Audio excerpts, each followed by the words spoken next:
څاروو ته حصہ میلاو شوه، زناورو ته حصہ میلاو شوه. و یو اوښ راغی، نبي علیه السلام په قدمونو کې سر کېښو. نبی علیه السلام مالک راوغوښتو، ورته ویلې ظالمه د دې خپل څاروي باندې ولې ظلم کوې؟ کار دې ډېر اخلي او خوراک له نه ورکوې، د ما ته شکایت وکړو، د ما ته شکایت وکړو ستا.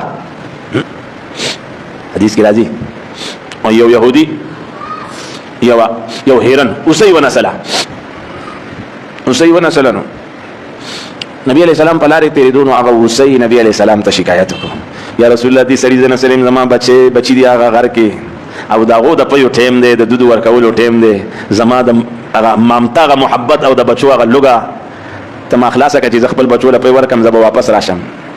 نبی علیہ السلام یهودي ته وایي یهودي دا اوسۍ پرېږده، دا هرن پرېږده چې دا خپل بچو له پی ورکړي، دا به واپس راځي. نو هغه ورته وایي دا خو د غره ځناور دی، د غره شی دی، دا خو په ډېره مشکله سره ما نسلې ده، دا مې چې پرېږدو دا بیا چېرته راځي؟ نبي علیه السلام وایي زه ذمواري اخلم، زه ستا د اوسۍ د هرن ذموار یم. هغه پرېښوه، اوسۍ په منډه منډه لاړه، خپل بچو له پی ورکړه.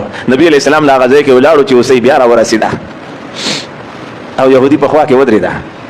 نو یهودي چې وکتل نو کلمه یې ووی اشهد ان لا اله الا الله، چې دا اوسۍ د پیغمبر دونه خبره او دونه تابعداري کوي.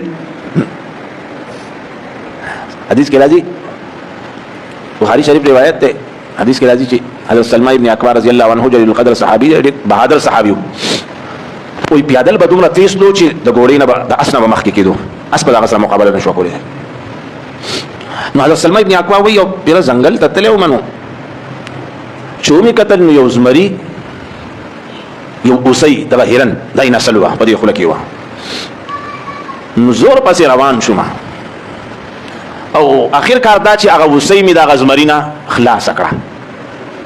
چې اوسۍ د زمري نه خلاصه شوه، نو زمري ما ته وکتل او ما ته وی ظالمه دا خو الله یو رزق مال راکړی او ستا ملکیت نه و، د ځنګل یو شی الله مال رزق راکړی او تا زما د خولې نه زما نوړی واپس کړه، ولې؟ وی ما چغې کړې، مې و زمري ته ګورئ خبرې کوي، خلکو راشئ زمری خبرې کوي.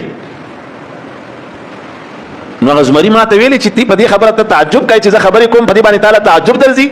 د دې نه زیاته تعجب خبره خدا ده چې هغه پیغمبر په مدینه کې تاسو ټولو خلکو ته دعوت درکوي د الله طرف ته، او تاسو یې چې په بوتانو پراته یې.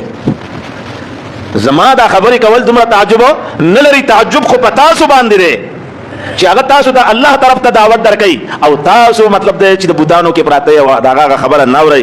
نو حضرت سلمہ ابن اکبر رضی الله عنه ارشاد فرمایي چې کله مې دا خبره د زمري نه واورېده نو بیا کور ته نه یم تللی، سیده سیده لاړم مدینې ته. نبي علیه السلام خواله لاړم، یا رسول الله ما ته کلمه ووایه. نو څاروو ته پکې حصه میلاو ده د پیغمبر د رحمت نه، ونو ته حصه میلاو ده. نبی علیہ السلام ارشاد فرمای بغیر د ضرورت نه با شنه ونه نه کټ کوي، شنه پاڼه به نه کټ کوي بغیر د ضرورت نه. دا شنه ونه، دا شنه پاڼې، دا د الله ذکر کوي، دا د الله تسبیح بیانوي، دا د الله تسبیح بیانوي.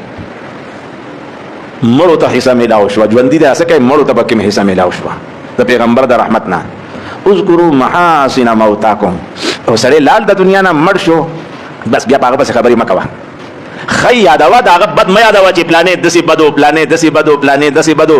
اذکروا محاسن موتاکم، چې مړ شو وسې د الله سره واسطه ده، د هغه بد مه بیانوه بلکې د هغه څه بیانوه، ښه بیانوه. اذکروا محاسن موتاکم. دوستانو دا د پیغمبر رحمت، او بیا خو د دې امت لپاره خصوصي رحمت، امت لپاره خصوصي رحمت. نبی علیہ السلام ارشاد فرمایي چې هر پیغمبر ته اختیار ورکړی شي یو دعا وکړي زه به یې قبلوم. هر پیغمبر خپله دعا وکړه، الله نه یې وغوښتله ما ته اختیار راکړی شو، ما وی نه، زه خپله دعا دنیا کې نه غواړم، زه خپله دعا به آخرت کې غواړم، د خپل الله نه د خپل امت لپاره به سوال کوم. څومره لوی رحمت دی. زه به آخرت کې خپله دعا غواړم.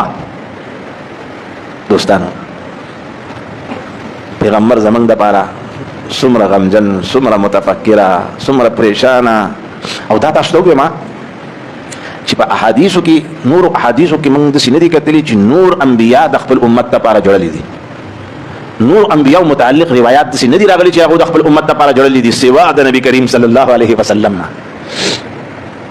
چې نبی علیہ السلام د خپل امت لپاره بجړل.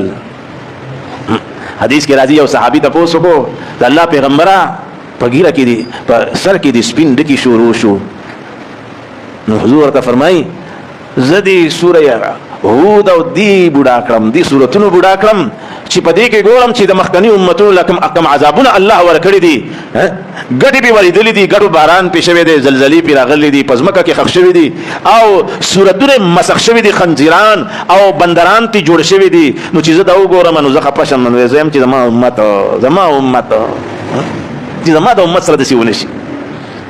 د دې وجې نه بوډا شوم، په ږیره کې مې سپین ولګېده. دونه فکر د امت او امت سره د پیغمبر د طریقو فکر نشته. امت په غفلت کې پروت دی. هغه پیغمبر خو د ده لپاره جاړي، لیکن دې ځان لپاره کله هم نه جاړي.